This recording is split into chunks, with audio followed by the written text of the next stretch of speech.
So we're done with this trilogy. We're completely done with it. After being so happy with the first one and being unbelievably disappointed with the second one, the third one saves the trilogy as a whole. Saves it pretty much. Enlightenment is amazing. I I really liked Modern, but God, this I was never bored by this. Uh, Sorry, just my head's a little confused on what to say next. This was imaginative, dramatic, and exciting. The basic idea is, the White Guardian tries to warn the Doctor about, well, mainly about the Black Guardian and his whole planet he's been building to this entire time. But also, there's a whole thing with this big race with these race of people called the Eternals. Basically, just imagine they're the Q. They're all the Q. They're beings who, look at us like we're amoebas and decided this one time we're going to have a cosmic race because there's a prize of enlightenment. The White Guardian's offering a prize, I guess, because why not? And we mainly see two ships. We see a British Navy ship controlled by a Captain Stryker, and a pirate ship controlled by Captain Rack.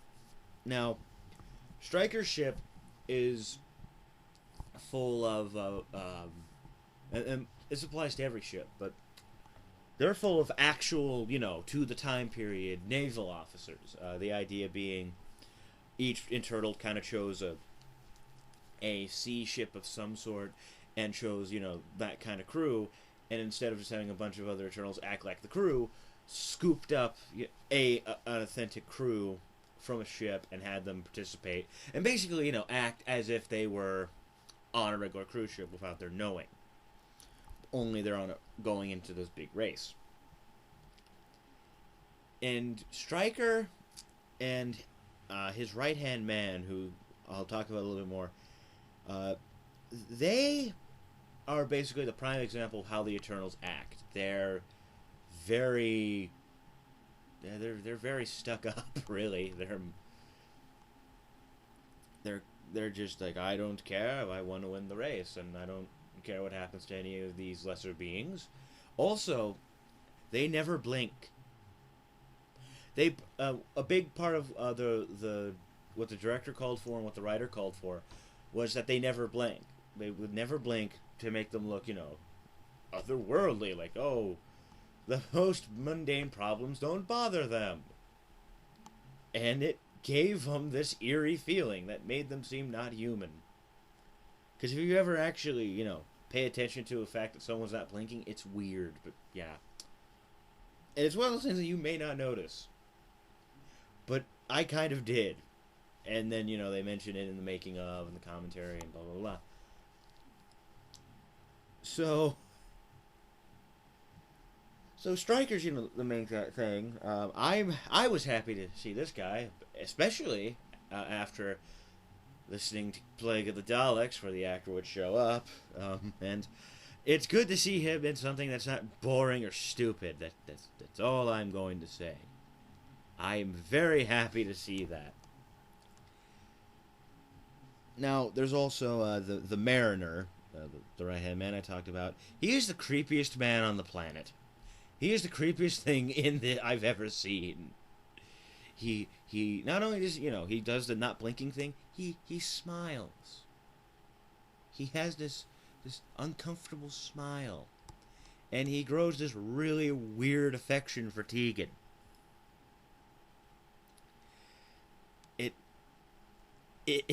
Up front, he really does disturb me. It's just, God.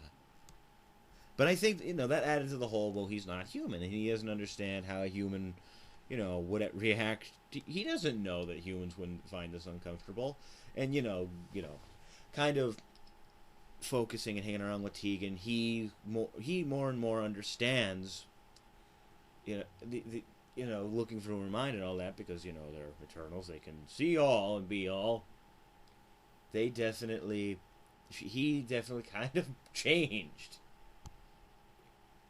which is interesting. And it didn't seem, like, and then the Mariner grew a heart that day within the last 5 minutes. It was this gradual thing that happened throughout the entire 4-episode story.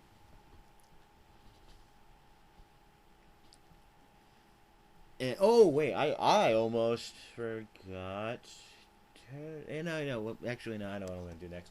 So, okay, I'm gushing about the Eternals on the Mariner ship. Captain Rack's ship. Now, this was more of a choice of the actor, and no one really wanted to stop her because, well, by damn, I don't think they would have managed to. Now, let's take the two captains of the respective ships here. Mariner. No, I'm sorry. Thinking my enemy. The Marine ship. The captain's, the standard Eternal, quiet, very, very subtle, never really smiles, never blinks. He's just trying to be a otherworldly being. That's what he wants to do. And then we have Rack, who is so over the top that I'm shocked I could not spot teeth marks on the scenery. My God. Wow.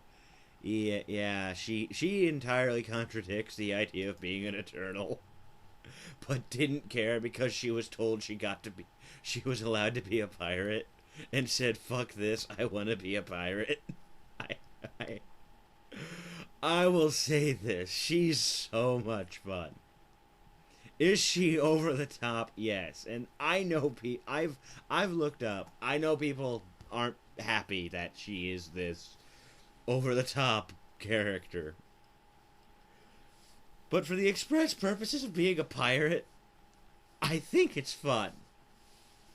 I do like it, and her crew kind of, just followed example. Even though some of them are supposed to, I think some of them are supposed to be Eternals, but again, I think another large part of it was just, hey, we have a crew, we swapped up a crew, and though she can, cackle like a crazy person and all that, before I go ahead, there's literally a moment where she tells the audience her plan while staring directly into the camera. Oh God, I love it when things get that silly. I really do. I love you, Doctor Who. She's trying, basically, you find out that unknowingly she's allied with the Black Guardian. She's very much until the Black Guardian really does show up, she's the bad guy. She acts a lot like a very disgusting pirate.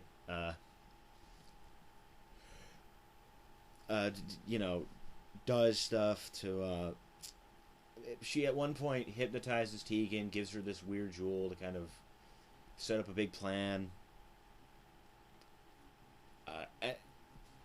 And I found her as big as a threat as she could be, barring the fact that she was this big over the top villain. I like that. And let's move to Turlough. Turlough does things. Turlough does tons of things. Turlough's not going to do much after this. At all. He's going to have to wait until Planet of Fire and Big Finish. But, after being so disappointed with how little he really did in the last story, it was good to see him here, and it's good to really see him have a character, be more than just, not be stuck bored for one thing, but to be snide, but also, the whole working for the Black Guardian thing has kind of run its course on old Turlough. He's he just wants out of it. He sees no other way, and literally tries to kill himself by admittedly doing something that I think commonly would not work, jumping off of a spaceship while in a spacesuit. Yeah, I guess he would run out of oxygen sooner or later, but yeah, his first initial plan was to jump off a spaceship. Ballsy. But that failed because, he managed to gain friends. the doctor who growing to like him, and Tegan, who's not entirely hating him. And after he gets saved, he decides, you know what, I'm going to try and... Basically, I want to get out of this. And also, the Black Guardian mentioned something about how... Because this whole race, this whole thing that the Eternals are putting up to, is to literally win this Enlightenment, which is this giant crystal. And the Black Guardian mentions something about it. He mentions that with it, he can destroy the Doctor. So he decides, you know what, I'll go help out Rex team.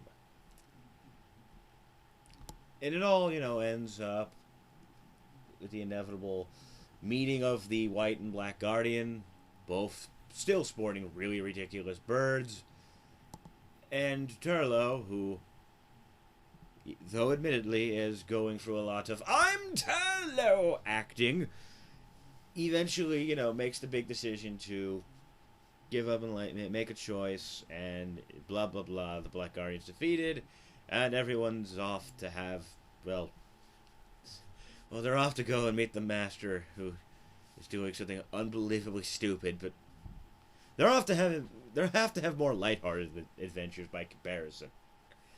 Again, I loved this. This makes up for the boredom of Terminus and Spades. It really made me happy that I got the Trilogy box set. In the Trilogy box set's really worth watching.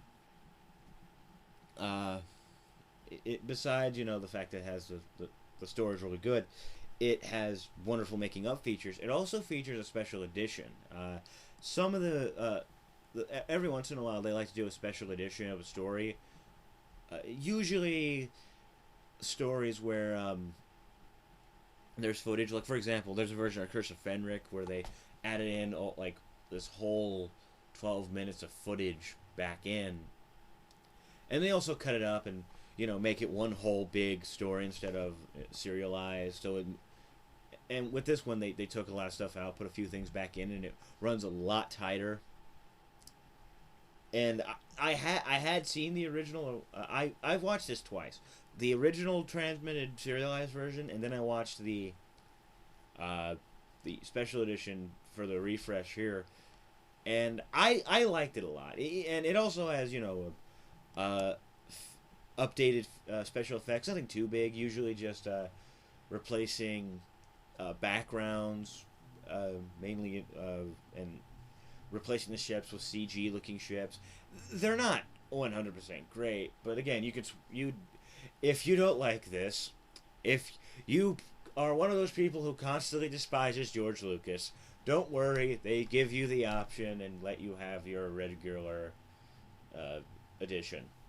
Your regular edition that's serialized. But yeah, I liked this. Black Guardian Trilogy, all in all. I was contemplating doing like a separate video for it, but I'll just say it here. The thing is, the arc isn't really much of an arc. It's just more or less of, for the next 12 episodes, we're going to have Turlough talk to his imaginary friend with a goofy bird wig. And he's going to constantly tell him to go kill the Doctor. And Turlough's going to be like, okay, ah! And it'll all end with him being defeated by Turlough breaking an expensive-looking ornament. That's kind of the main tie with, really, until Trial is when they would do something, like, do a whole story where usually it all mattered, where, it felt like a big arc. Here it just feels like there's just a small little connecting thing. Terminus and Spades, there's just this small piece that connects it all. So that's it. I'm done with you, Fifth Doctor. I am done with you, Black Guardians. I'm off to talk about other things.